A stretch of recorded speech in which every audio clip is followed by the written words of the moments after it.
أعوذ بالله من الشيطان الرجيم. بسم الله الرحمن الرحيم. تبارك الذي بيده الملك وهو على كل شيء قدير. الذي خلق الموت والحياة ليبلوكم أيكم أحسن عملا وهو العزيز الغفور.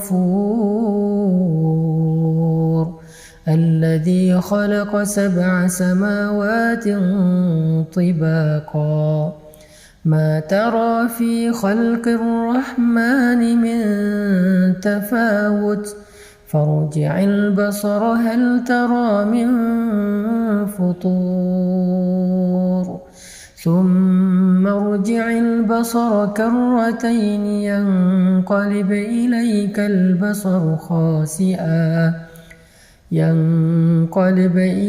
البصر خاسئا وهو حسير. ولقد زينا السماء الدنيا بمصابيح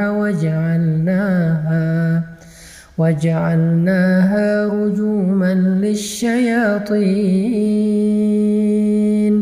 وأعتدنا لهم عذاب السعير. وللذين كفروا بربهم عذاب جهنم وبئس المصير. إذا ألقوا فيها سمعوا لها شهيقا وهي تفور تكاد تميز من الغيظ كلما ألقي فيها فوج سألهم خزنتها ألم يأتكم نذير. قالوا بلى قد جاءنا نذير فكذبنا وقلنا ما نزل الله من شيء إن أنتم إلا في ضلال كبير. وقالوا لو كنا نسمع أو نعقل ما كنا في أصحاب السعير فاعترفوا بذنبهم فسحقا لأصحاب السعير.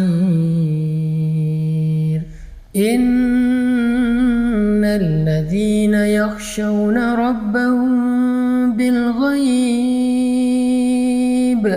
لهم مغفرة وأجر كبير.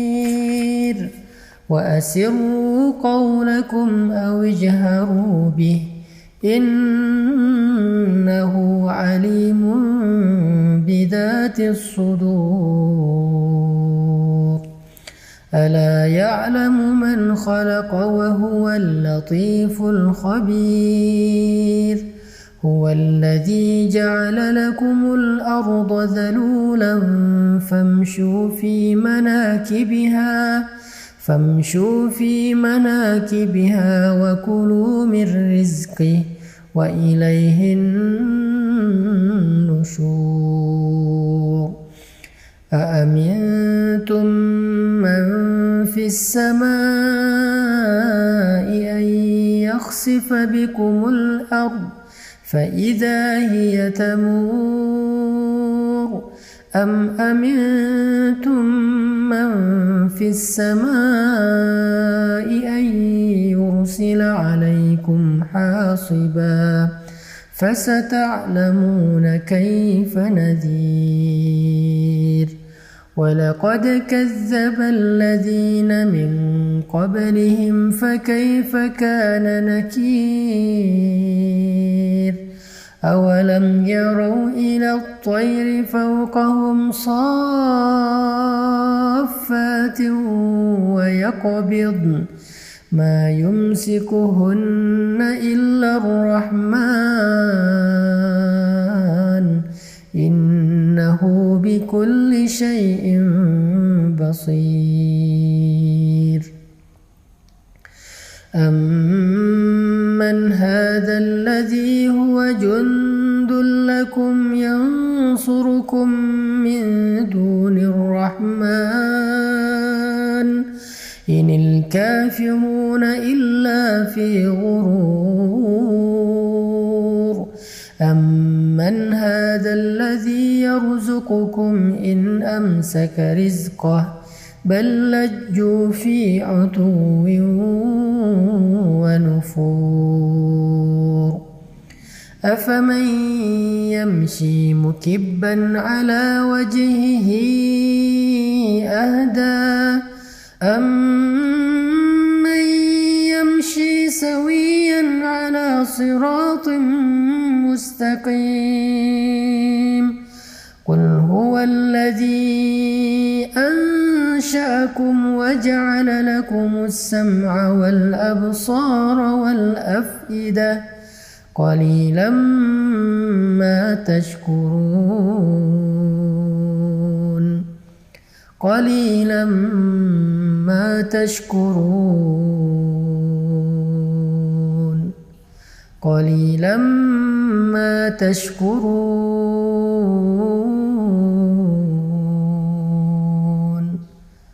قليلا ما تشكرون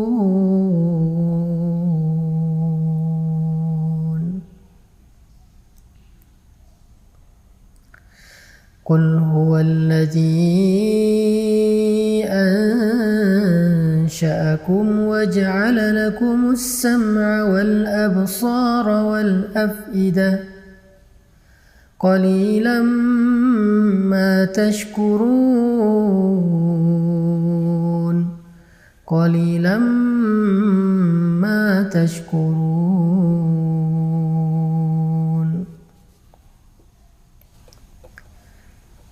Katakanlah, dialah yang telah menciptakan kalian, lalu menjadikan untuk kalian pendengaran, penglihatan, dan hati, dan akal pikiran. Tetapi sedikit sekali dari kalian yang mensyukurinya. Ini ayat kita banget ya, karena kita juga sering ngerasa pendengaran kita belum dipakai untuk ibadah, penglihatan kita belum dipakai buat ibadah, dan pikiran kita juga masih jarang banget dipakai buat ibadah.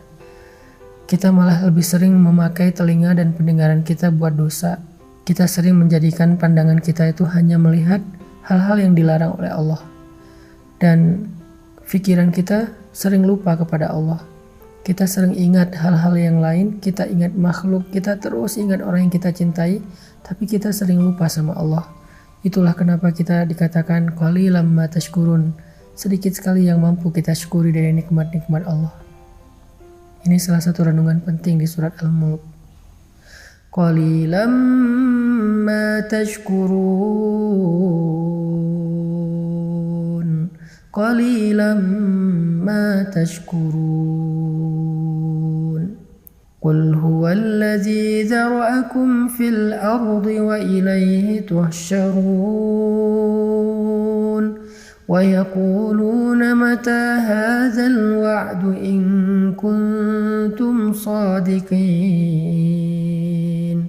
Qul innamal ilmu 'indallahi wa innama ana nadhirun mubin. فلما رأوه زلفة سيئت وجوه الذين كفروا وقيل هذا الذي كنتم به تدعون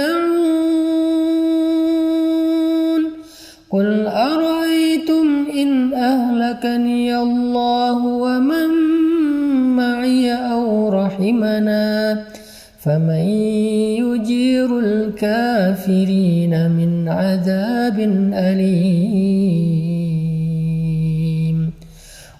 هو الرحمن آمنا به وعليه توكلنا فستعلمون من هو في ضلال مبين قل أرأيتم إن أصبح ماؤكم غورا فمن يأتيكم بماء معين. Di ayat terakhir ini Allah nanya sama kita tentang kekuasaannya. Karena Allah pengen kita nggak ragu sama sekali tentang Allah itu maha kuasa. Allah itu bisa apa aja yang dia kehendaki. Sehingga harusnya kita berserah diri kepada Allah. Makanya Allah nanya di ayat terakhir, coba kalian sebutkan, kalau sumur kalian menjadi kering, kalau tanah kalian menjadi gersang, kalau sungai-sungai kalian nggak lagi mengalir, maka siapa yang mendatangkan untuk kalian air yang jernih? Siapa yang menurunkan hujan? Siapa yang menjadikan tanaman-tanaman kita bisa tersirami dengan air lalu tumbuh dan kita menikmati hasilnya? Siapa yang menjadikan sumur-sumur kita menjadi penuh? Allah Subhanahu wa Ta'ala, Maha Kuasa, memelihara kita. Itu Allah baru ngasih satu contoh, yaitu air ketika kita dalam musim kemarau yang panjang.